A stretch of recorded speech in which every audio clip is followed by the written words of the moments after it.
The lowering of the Soviet flag for the last time symbolized the end of communist domination in a region that had 2 years earlier shaken off totalitarian governments made in the image of Moscow. A new era was born. Today's Europe has a markedly different face. Der Mauerfall hat uns gezeigt. The fall of the wall showed us that dreams can come true. Nothing has to stay as it is. With those dreams, there has been disappointment and the realization that some countries were not fully ready to adopt the European Union's Western-style democratic systems. A lot of those East European countries who wanted to go west to modernity, to democracy, to liberalism and prosperity. And we rather overdid it in the sense of the pace of the extension and the expansion.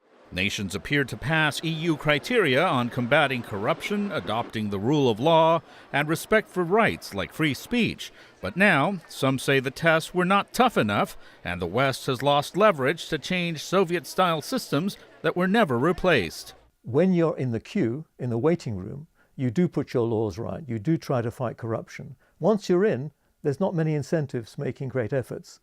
So I think Western Europe has a belt of unstable, authoritarian, security-first-minded East European states, the remnants of the old Soviet empire. Russia in the 1990s concentrated on stabilizing itself and not on foreign policy.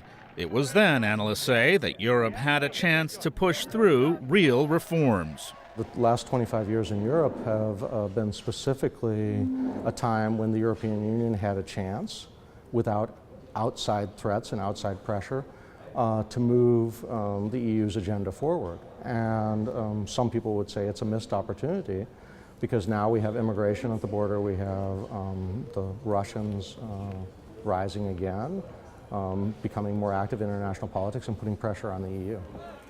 The European Union today finds itself divided into what some call a two-speed Europe of highly developed original founding states in the West and newer, less developed members in the East, where the migrant crisis has fueled the rise of far-right nationalist movements and, some fear, new opportunities for Russia to exert influence. Luis Ramirez, VOA News, London.